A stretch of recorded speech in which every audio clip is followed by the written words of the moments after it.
नमस्ते दोस्तों, SSC CGL 2025 का एग्ज़ाम आज यानी 14 सितंबर 2025 शिफ्ट 2 में मेरा एग्ज़ाम था, जो 12:30 से 1:30 बजे तक चला था दोस्तों। और कई लोग कह रहे हैं कि टीसीएस जाने के बाद, एडीक्यूटी आने के बाद एग्ज़ाम में कई तरह की समस्याएं हो रही हैं, जैसे सिस्टम लैग कर जाना, सेंटर को भैंस के तबेले में दे देना, सेंटर अंडमान निकोबार दे देना। आइए अपना हम जो आज एग्ज़ाम हुआ है उसका एक्सपीरियंस आपके साथ शेयर करते हैं। तो 8-10 पॉइंट लिख लिए हैं, सभी को डिस्कस करेंगे, जो जो समस्याएं सबको होता है और यहाँ पे हो रहा था कि नहीं। मेरा सेंटर कहाँ था? रांची में था दोस्तों। रांची से 10 किलोमीटर दूर टाटी सिल्वे में सक्सेस करेज। सबसे पहले सेंटर दूर देने की बात थी दोस्तों, हमारा सेंटर दूर नहीं था। फर्स्ट चॉइस रांची था, तो फर्स्ट चॉइस रांची ही मिला और मेरे रूम से लगभग 15 किलोमीटर दूर। दूसरा बात था कि सेंटर भैंस के तबेले में मिल रहा है या ऐसी जगह जहाँ पे डीजे बज रहे हों, जहाँ पे अगल बगल जाने के रास्ते ना हो। मेरा सेंटर वहाँ पे नहीं था दोस्तों।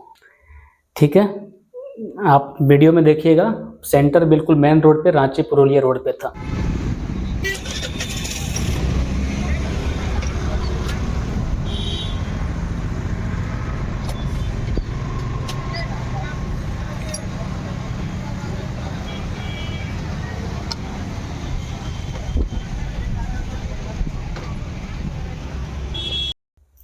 तीसरा था कि बैग रखने की जगह बहुत जगह पे नहीं मिलती है, या मिलती भी है तो 30-40 रुपये लेते हैं।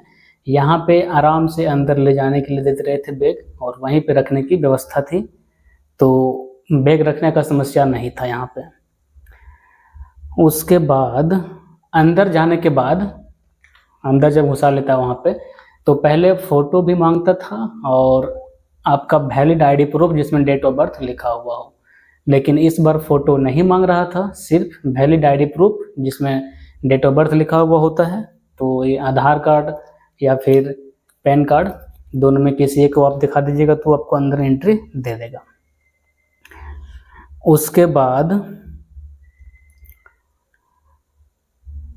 उसके बाद अंदर घुस जाने के बाद, सब बायोमेट्रिक हो जाने के बाद, जब एग्ज़ाम वहाँ पे स्टार्ट होता है तब समस्या आती है सिस्टम लैग हो जाने का, या फिर सिस्टम बंद हो जाने का, या फिर और भी तरह के जो लोग बता रहे थे कि धीरे धीरे स्लो चलता था वो।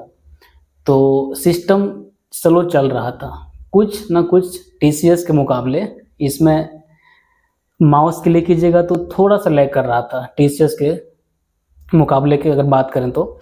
और जो हमारे बगल में लड़का बैठा था उसका क्या हो रहा था, कंप्यूटर बंद हो गया था उसका। तो 5-10 मिनट सही किया, जब तक एग्ज़ाम स्टार्ट नहीं हुआ था तो उसका कंप्यूटर सही हो गया और फिर वो एग्ज़ाम दे लिया। ठीक है, उसके बाद क्या होता था, ऑन गोइंग एग्ज़ाम, जैसे हमारा एग्ज़ाम 12:30 से 1:30 बजे तक हो रहा था, तो ऑन गोइंग एग्ज़ाम में जो बायोमेट्रिक करवाता था पहले, वो यहाँ पे नहीं करवा रहा था। ठीक है,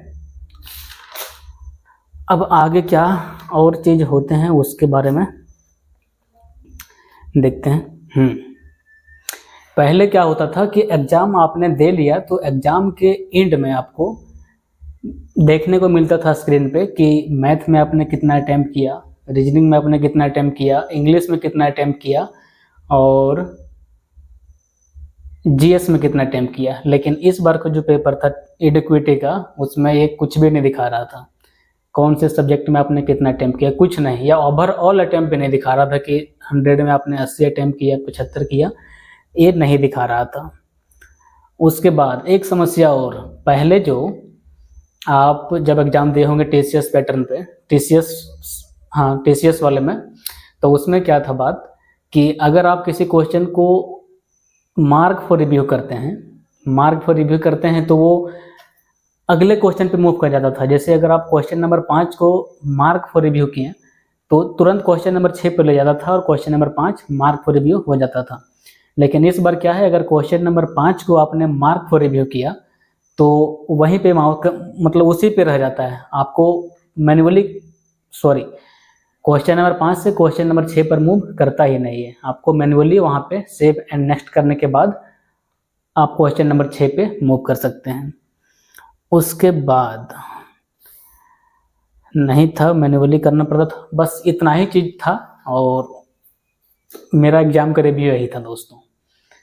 कई लोगों को समस्या अभी भी हो रहा है कि एग्ज़ाम धनबाद से, अगर एग्ज़ाम उसका धनबाद में है तो वहाँ से बोकारो ट्रांसफ़र कर दे रहा है, तो अगर एग्ज़ाम कोलकाता में है तो कोलकाता से धनबाद कर दे रहा है। तो भगवान से दुआ करते हैं कि सबका एग्ज़ाम बढ़िया हो।